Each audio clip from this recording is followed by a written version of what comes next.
لله الذي جعل الحمد لله الذي جعل محبة نبينا محمد صلى الله عليه وسلم من الإيمان وجعل اتباع سنته طريقة خروج الجنان وأشهد أن سيدنا ونبينا ومولانا محمدا صلى الله عليه وسلم عبده ورسوله خير من صلى وسلم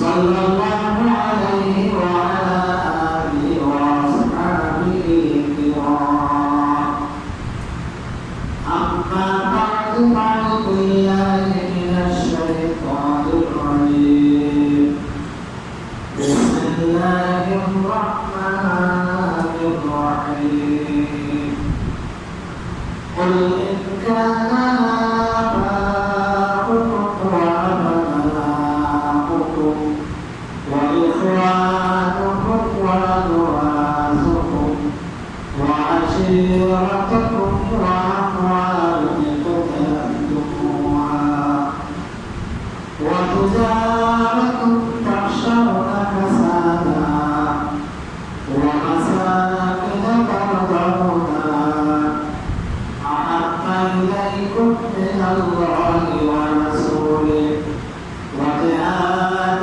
في سبيله فتربصوا حتى يأتي الله بأمره والله لا يهدي القوم الفاسقين صدق الله المولانا العظيم وقال تعالى في شأن حبيبه آمنا ومغفرا إن الله وملائكته يصلون على النبي يا أيها الذين آمنوا صلوا عليه وسلموا تسليما اللهم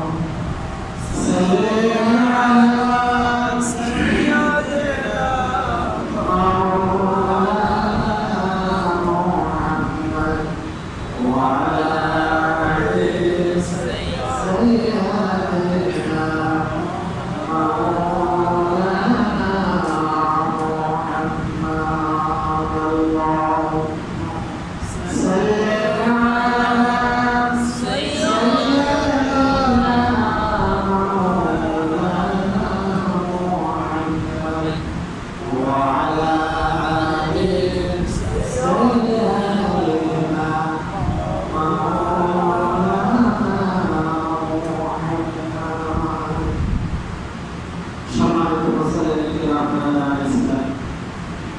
السلام عليكم ورحمة الله وبركاته الله परवरदिगार आलम जमाने আমরা কোলে মতো শুকর আদায় করি রাসূলুল্লাহ সাল্লাল্লাহু আলাইহি ওয়াসাল্লাম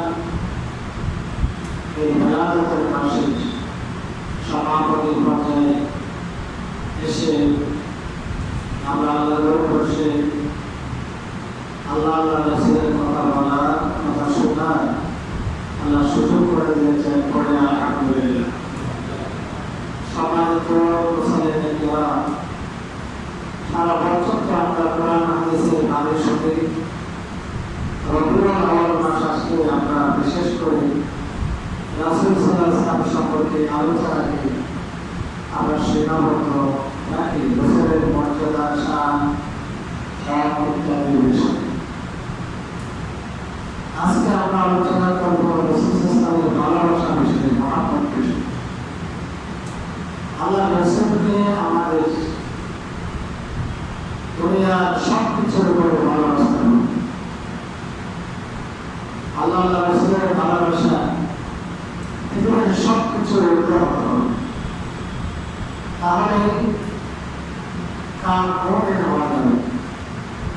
আর এই ধরনের ভালোবাসা যদি না হয় ইমানের দাবিটা পরিপূর্ণ করতে হবে। মনের হিসাবে আল্লাহ দরবারে কামের মন হিসাবে আল্লাহ দরবারে নিষ্ঠুরতা হয়। সূরা তাওবার 36 নম্বর আয়াতে আল্লাহ বলেন, তবে আপনি বলেন যদি তোমাদের পিতা, তোমাদের সন্তান, তোমাদের ভাই, তোমাদের স্ত্রী, তোমাদের প্রতিবেশী, তোমাদের সংক্ষিপ্ত ধন সম্পদ, তোমাদের ব্যবসা বাণিজ্য যা ক্ষতি হবে বলে তোমরা আশঙ্কা করো, তোমাদের সেই প্রিয় ভাইবোন এসব কিছু যদি তোমাদের কাছে আহাব্বা ইলাইকুম মিনাল্লাহি ওয়া রাসূলিহি ওয়া জিহাদিন ফি সাবিলিহি, তোমাদের কাছে তোমাদের আল্লাহ আল্লাহর রাসূলের এবং আল্লাহর রাস্তায় জিহাদ করার চেয়ে বেশি প্রিয় হয়, ফাতারাব্বাসু হাত্তা ইয়াতিয়াল্লাহু বিআমরিহি, তাহলে তোমরা তোমাদের উপর আল্লাহর গজব আসার জন্য তোমরা অপেক্ষা করো। ওয়াল্লাহু লা ইয়াহদিল কওমাল ফাসিকিন, আর আল্লাহ ফাসিক সম্প্রদায়কে হেদায়েত করেন না। নাউযুবিল্লাহ। আয়াতের মধ্যে আল্লাহ ভালোবাসার যত জিনিস আছে দুনিয়াতে, মানুষের কাছে প্রিয় তার মানব, মানুষের কাছে প্রিয় তার সন্তান সন্ততি, মানুষের কাছে প্রিয় তার স্ত্রী, মানুষের কাছে প্রিয় তার প্রতিবেশী, মানুষের কাছে প্রিয় তার ধনসম্পদ, প্রিয় ব্যবসা বাণিজ্য, প্রিয় তার ঘর বাড়ি। আল্লাহ বললেন সব কিছুর মধ্যে আল্লাহ রাসূলের ভালোবাসা হবে, তাহলে মুমিন। আর যদি এটা না হয় তাহলে আয়াতের শেষে আল্লাহ বললেন ওয়াল্লাহু লা ইয়াহদিল কওমাল ফাসিকিন, আল্লাহ ফাসিক সম্প্রদায়কে হেদায়েত করেন না। অর্থাৎ যারা এসব কিছুকে আল্লাহ রাসূলের চেয়ে বেশি ভালোবাসবে তারা ফাসিক বলে বলতে হবে। তাদের ভালোবাসার তার মিথ্যা, তাদের ইমানের দাবি মিথ্যা। কোরআনের আয়াত সূরা তাওবা 26 নম্বর আয়াত। বুখারী মুসলিম শরীফের হাদিস, قال رسول الله صلى الله عليه وسلم لا يؤمن أحدكم حتى أكون أحب إليه من والده وولده والناس أجمعين। আল্লাহ রাসূল বলেন, হে আমার উম্মত, তোমরা ততক্ষণ মুমিন হতে পারবে না যতক্ষণ না আমি মুহাম্মদুর রাসূলুল্লাহ সাল্লাল্লাহু আলাইহি ওয়াসাল্লাম তোমার কাছে তোমার মা বাবা সন্তান সন্ততি সারা পৃথিবীর সকল মানুষের চেয়ে আমি প্রিয় হব না, ততক্ষণ তুমি একজন কামিল মুমিন হতে পারবে। সত্যিকার মুমিন হতে হলে, পূর্ণাঙ্গ মুমিন হতে হলে আল্লাহ রাসূলের ভালোবাসা, দুনিয়ার ভালোবাসা সবকিছুর ঊর্ধ্বে হতে হবে। ভালোবাসার যত জিনিস আছে, ভালোবাসার যত বিষয় আছে, সব কিছুর উপর আল্লাহ রাসূলের ভালোবাসা প্রাধান্য করে। আয়াত এবং হাদিসের শোনার পর হযরত আব্দুল্লাহ ইবনে হিশাম বলেন যে আমরা নবী করিম সাল্লাল্লাহু আলাইহি ওয়াসাল্লামের পাশে ছিলাম। এরপরে আল্লাহ রাসূল ওমর রাদিয়াল্লাহু তাআলা আমার হাতটা ধরলেন। ওমর রাদিয়াল্লাহু তাআলা হাদিসটা শোনার পরে যে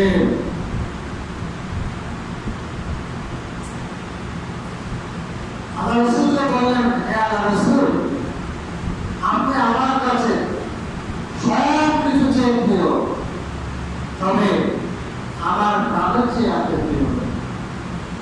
সাহাবায়ে কেরামদের মধ্যে কৃত্রিমতা ছিল না, বানাওয়াটি ছিল না, তারা আসল বিষয়টা প্রকাশ করে। আমরা তো আমাদের জীবন কৃত্রিমতা, বানাওয়াটি, পরস্পরের মধ্যে ভরপুর। অন্তরে একটা, বাইরে একটা, বলে আরেকটা।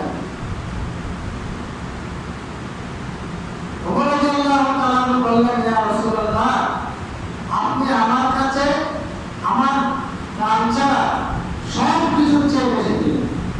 স্ত্রী, সন্তান, পুত্র, পরিবার, পরিজন, ধন, সম্পদ, ব্যবসা বাণিজ্য, ঘর বাড়ি সব কিছুর চেয়ে আপনি দিলেন। তবে আমার প্রাণের চেয়েও আমি এখনো আপনাকে ভালোবাসতে পারি। আল্লাহ রাসূল তখন বললেন, লা ওয়াল্লাহি নাফসি বিয়াদিহি, এবার না, তুমি এখনো কামেল মুমিন হতে পারবে, পূর্ণাঙ্গ মুমিন হতে পারবে। পূর্ণাঙ্গ মুমিন হতে হলে তোমাকে তোমার প্রাণের চেয়েও আমাকে বেশি ভালোবাসতে হবে। এই অবস্থায় ওমর রাদিয়াল্লাহু তাআলা কিছুক্ষণ অপেক্ষা করলেন, নিজেকে প্রস্তুত করলেন। এরপর ওমর রাদিয়াল্লাহু তাআলা বললেন, ইয়া রাসূলুল্লাহ, এখন এই মুহূর্ত থেকে আমার নফসের চেয়েও আমার প্রাণের চেয়েও আপনি আমার কাছে বেশি প্রিয়। সাল্লাল্লাহু আলাইহি ওয়াসাল্লাম।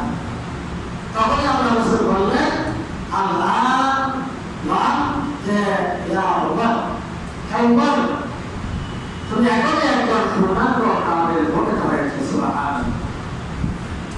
এইভাবে আমরা যদি কামেল মুমিন হতে চাই, তাহলে আল্লাহ রাসূলকে প্রাণের চেয়েও বেশি ভালোবাসেন।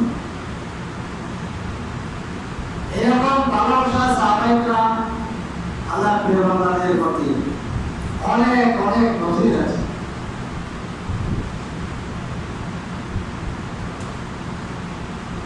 ভারতে এক সময় অনেক আগে 1930 সালে বলা হয়, এক কাফের বড় রমজান রাসূল নামে একটা বই লিখেছে। এখানে আমাদের প্রিয় নবী সাল্লাল্লাহু আলাইহি ওয়াসাল্লাম সম্পর্কে খুব বেশি কুরুচিপূর্ণ কথা লিখেছে। নাসপাল বইটা প্রকাশ করেছে। তখন মুসলমানরা কেঁপে উঠল, প্রাথমিকভাবে বইটা বাজেয়াপ্ত করল। ভারতের আদালতে আবার মামলা হল। হাইকোর্ট এটাকে বৈধ করে দিল। মুসলমানরা আরো খেপে উঠল। একটা মসজিদ না হলে তারা সমাবেশের ডাক দিল। সেই মসজিদের নাম সেখানে জামাতে বক্তব্য দিলেন রাসূলের সাহাবী। পুরো ভারত থেকে রাসূল প্রেমিকরা জড়ো হল। এলমুদ্দিন নামে একজন কাঠমিস্ত্রি, ছোট্ট যুবক, এই জামাতের বক্তব্য শুনল। রাসূলের মহব্বতে তার অন্তর ছিল ভরপুর। সে সিদ্ধান্ত নিল, যে ব্যক্তি আমার রাসূলকে গালিতে অসম্মানী করে, অশ্রদ্ধা করে, তাকে আমি রেহাই দেব, তাকে আমি জাহান্নামে পাঠিয়ে দেব। তার এক বন্ধু ছিল রশিদ, তাকে এই কথা বিরক্ত করল। রশিদ বলল, এই কাজ আমি করব। এলমুদ্দিন বলল, আমি করব। দুজনেই লাগাতে দিল। লোকালিতে এলমুদ্দিনের নাম আসলো। একজন কাঠমিস্ত্রি যুবক ছেলে, সে যখন একটা দোকানে গিয়ে একটা ছোট ছোট তুলল, রাস্তায় দোকানে গেল, তখনও আসে নাই, আসার অপেক্ষা করছে। তারপরে সে করল কি, যখনই আসলো, সে বসে হয়েছিল জাহান্নামের পিঠকে জাহান্নামে পাঠিয়ে দিল।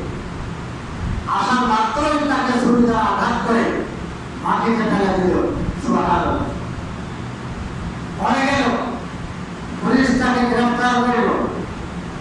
তখনও তার পক্ষে লড়াই করার জন্য, আইনি লড়াই করার জন্য পাকিস্তানের সবচেয়ে বড় আইনজীবী তৎকালীন, যার নেতৃত্বে পাকিস্তান স্বাধীন হয়েছে, মোহাম্মদ আলী জিন্না, তৎকালীন আল্লামা ইকবাল রাহিমাহুল্লাহ, তাকে বললেন, ওই ছেলেটার পক্ষে গিয়ে তুমি আইনি লড়াই চালাও। মোহাম্মদ আলী জিন্না আসলো তার পক্ষে, ছেলেটার পক্ষে আইনি লড়াই করার জন্য। ছেলেকে বলা হলো, এলমুদ্দিনকে, এলমুদ্দিন, তুমি আদালতে একটা কথা বলবে, আমি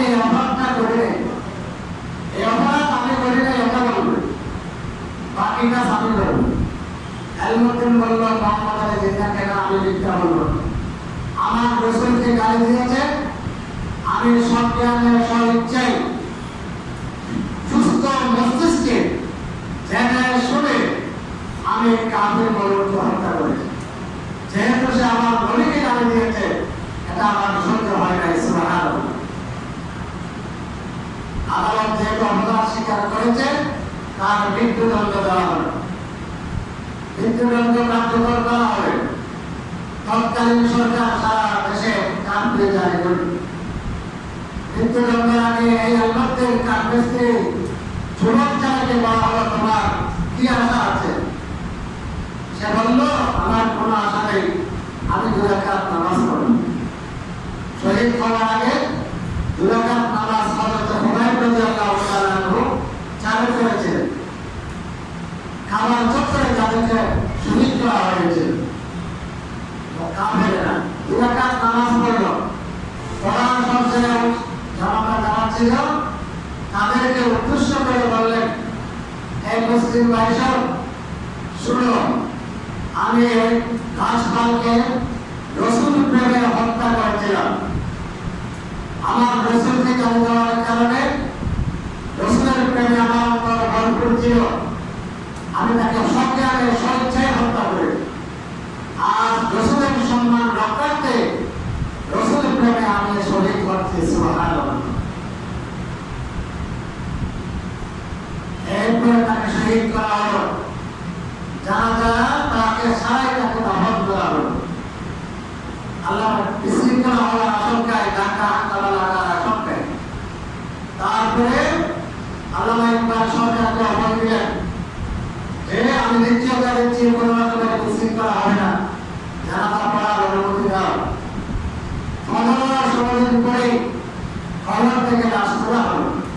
যে অবস্থায় দেওয়া হয়েছিল অবিকল লাশ অক্ষত ছিল। সুবহানাল্লাহ। 15-16 দিন পরে তারপরে তার জানাজা পড়া হলো। আল্লামা ইকবালকে তার কবর সমস্ত আলেম ওলামা পরিবার বললেন যে আপনি জানাজা পড়ান। আল্লামা ইকবাল বললেন, এই নিষ্পাপ যুবকের লাশ জানাজা পড়ানোর যোগ্যতা আমার নেই। কবর চার থেকে এই ঘটনাটা এখন পাওয়া যাবে ইতিহাসের পাতায়। সে সময়টা 16 লক্ষের অধিক মানুষ তার জানাজায় উপস্থিত হয়েছিল। সুবহানাল্লাহ। এটার নাম হচ্ছে রসুল প্রেম, রসুলের আশিক। শুধুমাত্র রাস্তায় ঘোরাঘুরি,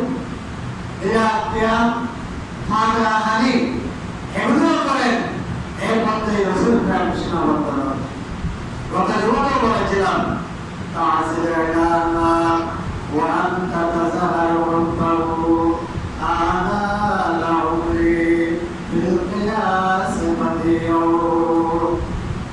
আল্লাহ রসুলের আদর্শের সাথে তুমি বিরোধিতা করো আর মুখে বলো আমি রসুল প্রেম, রসুলের মহাব্বতে আমার আত্মবল।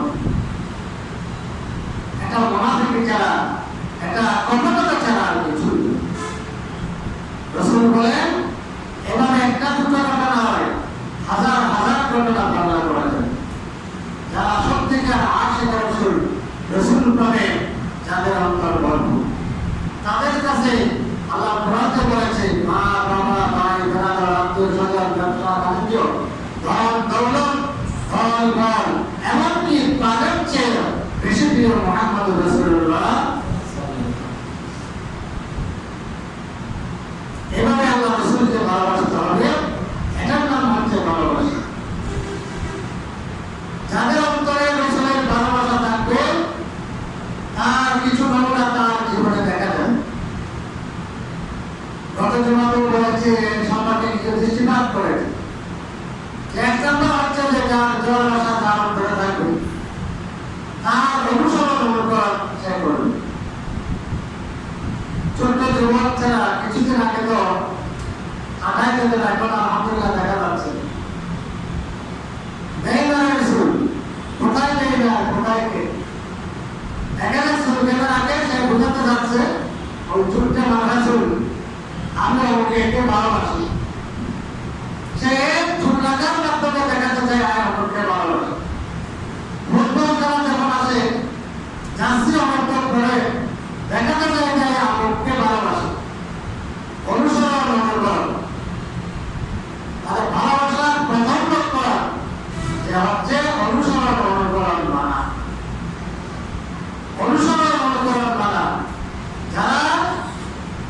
যাদের অন্তরে যার ভালোবাসা থাকবে তার জীবনে তার অনুসরণ থাকবে। ওকে ভালোবাসার নামে জীবনে অনুসরণ নাই, এটা কপটতা ছাড়া আর কিছু নেই।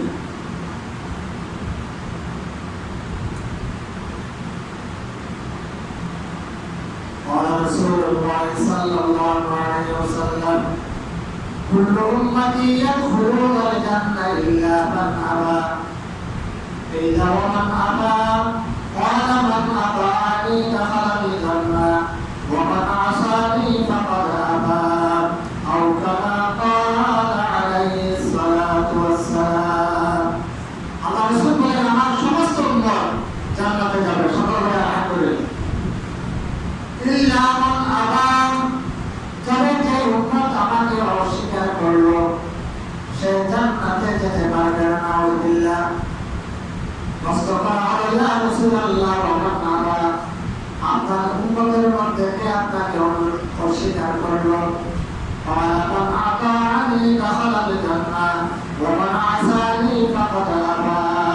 যে ব্যক্তি আমার আনুগত্য করলো, আমাকে মেনে নিল, আমার কথার মধ্যে জীবন চালালো, সে আমাকে মানলো, পরে যাবে সে জান্নাতে ঢুকে যাবে। আলহামদুলিল্লাহ। ওমান আসানি ফাকাদ আবা, যে আমার বিরোধিতা করবে, আমার নাফরমানি করবে, তোকে যতই সে আমার মহাত্মা দাবি করো, সে প্রকৃতপক্ষে আমাকে অস্বীকার করলো। আল্লাহ একদম কাইয়ুম রাহমাতুল্লাহি তাআলা বলেন إذا لم تحصل المتابعة فليست المحبة بحاصلة। তোমার জীবনে যদি কারো অনুসরণ না থাকে বুঝতে হবে তোমার অন্তরে তখন কোনো ভালোবাসা নেই, মহাব্বত নেই। তাহলে মহাব্বত আছে কিনা, ভালোবাসা আছে কিনা, তার প্রথম যেটা আমরা দেখতে পাবো অনুসরণ করার মাধ্যমে। যার জীবনে যার অনুসরণ আছে বুঝে যাবে তার জীবনে তার মহাব্বত আছে, তার অন্তরে তার মহাব্বত আছে, তার ভালোবাসা আছে।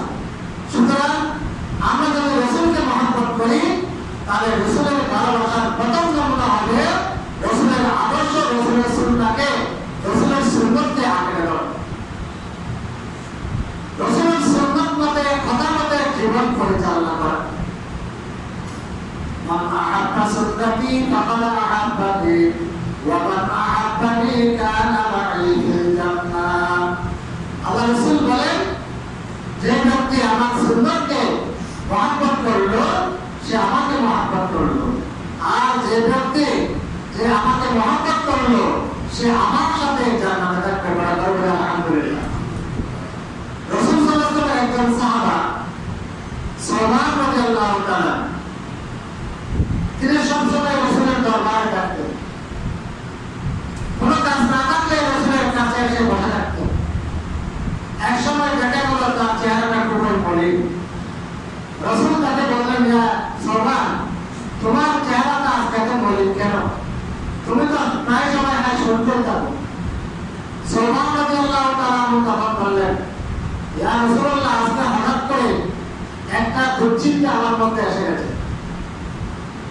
সেটা হলো দুনিয়ার জীবনে যেখানে যাই আপনার কথা, আপনার চেহারাটা, আপনার শব্দ থাকে, এখানে লাগা থাকে,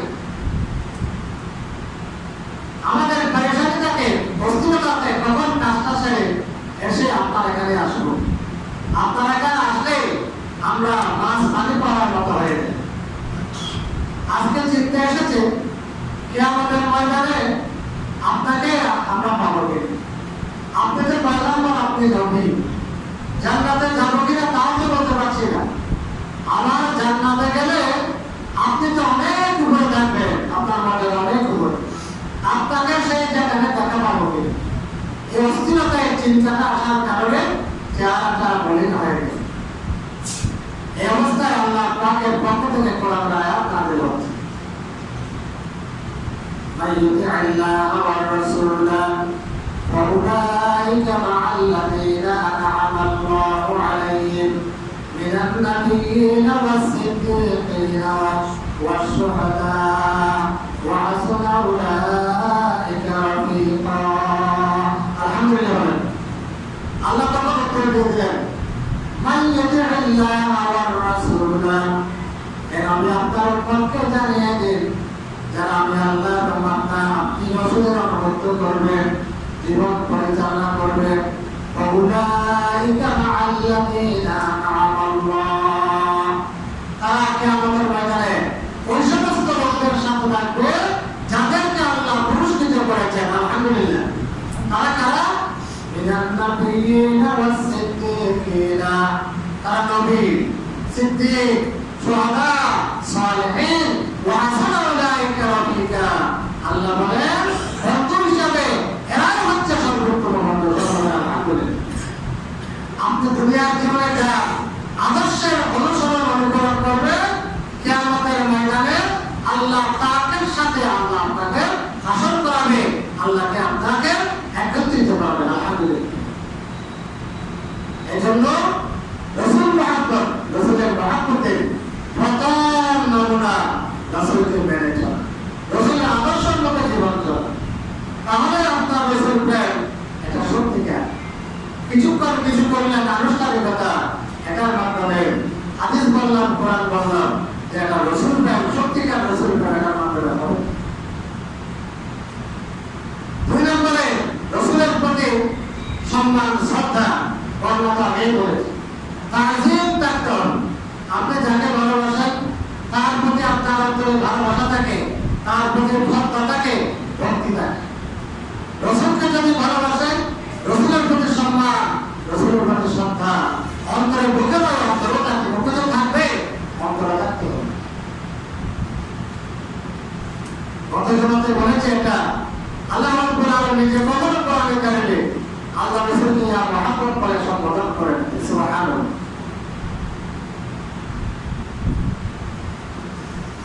এরপরে আমরা দেখি দুনিয়াতে যার প্রতি যার ভালোবাসা থাকে তার কথা ইচ্ছায় অনিচ্ছায় মুখে বেশি থাকে বল আহাব্বা শাইয়ান আত্মারা যিকরু আর একটা প্রবাদ আছে যে যাকে বেশি ভালোবাসে ইচ্ছাই হোক অনিচ্ছাই হোক তার কথা তার মুখে বেশি থাকে রাসূলকে ভালোবাসবেন আল্লাহকে ভালোবাসবেন তাহলে আল্লাহ আল্লাহ রাসূলের কথা আপনার মুখে আমার মুখে বেশি থাকে কোরআনের কথা কোরআনের বাণী হাদিসের কথা মুখে থাকে বিভিন্ন মনীষীদের চেয়ে কথায় কাজে তাদের কথা বেশি থাকে বিশেষ করে রাসূল সাল্লাল্লাহু আলাইহি ওয়াসাল্লামের প্রতি দরুদ তার নিত্য দৈনন্দিন তার কাজের অংশ হবে সুবহানাল্লাহ কথা বলতে গেলে হাদিসের কথা আসবে কথা বললে কোরআনের কথা আসবে আর সবাই শুরুতে ওইটাকে আল্লাহ রাসূলের উপর দরুদ শরীফ পড়বে মান সাল্লা আলাইহি সাল্লাল্লাহু আলাইহি ওয়াসাল্লাম রাসূলের কথা রাসূল সম্পর্কে আলোচনা করবে রাসূল সাল্লাল্লাহু আলাইহি ওয়াসাল্লামের উপর দরুদ পড়বে এটা যাবে না আল্লাহ বলে যে আল্লাহ রাসূল বলে যে আমার উপর দরুদ শরীফ পড়বে সাথে সাথে মুখ থেকে বাইরে হওয়ার আগে আল্লাহ তার উপর 10টা রহমত নাযিল করবে বলা করবে আলহামদুলিল্লাহ আল্লাহ রহমত চান খালেস নিয়তে রাসূলের উপর দরুদ শরীফ পড়েন আমি আল্লাহ রহমত চাইতে হবে না ওর রহমত চাই তাহলে আপনি নিজ থেকে নিজের অজান্তে খালেস নিয়তে আপনি দরুদ শরীফ পড়েন রাসূলের হাদিস তো নিচে না ওয়ামান আসদাকু মিনাল্লাহি কিলা আল্লাহ রাসূলের কথার চেয়ে সত্য কথা বলেন আর এইভাবে যে রাসূলের ভালোবাসা অন্যতম একটা নমুনা যাদের আছে তাদের কথায় কাজে কথা করতে রাসূলের কথা রাসূলের আলোচনা রাসূলের প্রতি দরুদ তাদের মুখে থাকবে তাদের জীবনে থাকবে আমাদের বক্তারা বক্তব্য করে সারা বক্তব্যের মধ্যে একটা করা যায় হাদিস করা যায় উদ্ধৃতি দিয়ে যায় বিভিন্ন মনীষীদের যখন ইংরেজি বলে তখন বলা হয় ওরা অনেক কিছুই জানে আসলে কিছুই জানে না ওনার কথাই কাজে থাকবে কোরআন এবং হাদিস এটাই বল এরপরে অনেকগুলো নমুনা আছে মহব্বত আছে কিনা আরেকটা হচ্ছে যে যেটা মানুষের মধ্যে যাকে ভালোবাসে তাকে দেখার আগ্রহ বেশি থাকে তার সাথে সাক্ষাতের আগ্রহ থাকে মনের প্রাণে তা প্রকাশ করুক বা না করুক সবসময় আগ্রহ থাকে আমার প্রিয়জনের সাথে আমি কিভাবে সাক্ষাৎ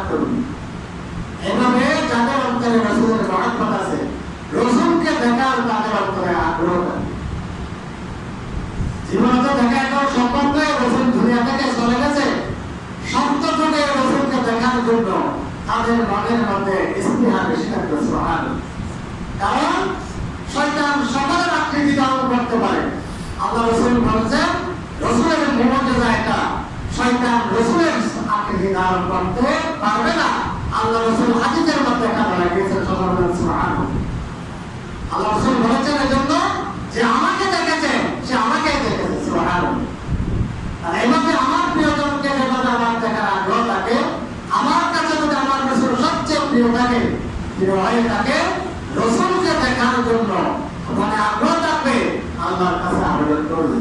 যারা আল্লাহর কাছে আবেদন করে তাহলে অবশ্যই আল্লাহ তাদেরকে কোনো না কোনো উপায়ে, অনেকে এটা বলার বিষয় নয়, প্রকার বিষয় নয়, তাদেরকে আল্লাহ স্বপ্ন যুগে আল্লাহ রাসূল তাদেরকে দেখা দেবে। আল্লাহ তুমি আমাদেরকে তোমার রাসূলের যে জান্নাতি চেহারা, সবচেয়ে দামি চেহারাটা জীবনে একবার মৃত্যুর আগে আমাদেরকে স্বপ্ন যুগে দেখাও। সকল বলে আমিন। রাসূল প্রেমের সর্বশেষ নমুনা। আপনি আমাকে ভালোবাসি, আপনাকে ভালোবাসার কারণে আপনার সম্পর্কিত তারাও আমার কাছে ভালো হয়ে যাবে, প্রিয় হয়ে যাবে। আপনাকে আমি ভালোবাসি, আপনার সাথে যারা দুশ্মনী করে তারা আমার কাছে দুশ্মনী হয়ে যাবে। আর আমরা যারা সত্যিকার অর্থে রাসূলকে ভালোবাসি, রাসূলকে যারা ভালোবাসে তারা আমার কাছে প্রিয়। রাসূলের সাথে যারা দুশ্মনী করে তারা আমার কাছে দুশ্মন। ওই যে কোরআন আয়াত সূরা তাওবাতে বলেছিল যে আল্লাহ রাসূল ভাই হোক, সন্তান হোক, প্রতিবেশী হোক, ব্যবসা হোক, বাণিজ্য হোক, ধর্মলোক হোক, সব কিছুর চেয়ে আল্লাহ এবং আল্লাহ রাসূল প্রিয়। তবে যদি কামেল হোক, আমি যেজন করে সেজন রাসূলকে ভালোবাসি না, তাহলে এই জনের ভালোবাসা আমার অন্তরে থাকতে পারে না। আমি যাকে ভালোবাসি, যার সাথে আমার ব্যবসা বাণিজ্য, সে রাসূলকে ভালোবাসে না, তাকে তার সাথে আমার বন্ধুত্ব হতে পারে না, ব্যবসা বাণিজ্য হতে পারে। সে আমার বান্ধব। সম্মানিত হাজিরিন, এটা হচ্ছে আল্লাহ রাসূল বলেছেন আমরা কামেল মুমিন ততক্ষণ হতে পারবো না যতক্ষণ না আমরা রাসূলকে দুনিয়া ওয়ালা কি হচ্ছে বেশি ভালো না বাসি। আর যদি কামেল মুমিন হতে না পারি, জান্নাত সুদূর করা হতো, জান্নাত সুদূর করা হতো। আর আল্লাহ বলেছেন সেদিনের সফলতা হচ্ছে প্রকৃত সফলতা। প্রকৃত সফলতা তাদের জন্য যারা প্রমাণ জুহজিহা আনিন নার ওয়া উদখিলাল জান্নাত ফাকাদ ফাজ, যারা সেই দিন দুজক থেকে বেঁচে জান্নাতের অধিকারী হতে পারবে, তারাই প্রকৃত সফল। ওয়াল হায়াতুদ দুনিয়া ইল্লা মাতাউল গুরুর, দুনিয়ার জীবন ধোঁকা প্রবঞ্চনা ছাড়া কিছুই নয়। তাই আসুন সেই সিরাত যে পরকালে জান্নাতে হওয়ার জন্য দুনিয়ার জীবনে আমরা সত্যিকারের রাসূলের যে আমরা প্রেমিক হই, রাসূলের ভালোবাসাগুলো দিয়ে আমাদের অন্তরকে ভরপুর করে দিই। ওয়া মা তাওফীক ইল্লা বিল্লাহ। কবর ওয়াসসালাম আলাইকুম।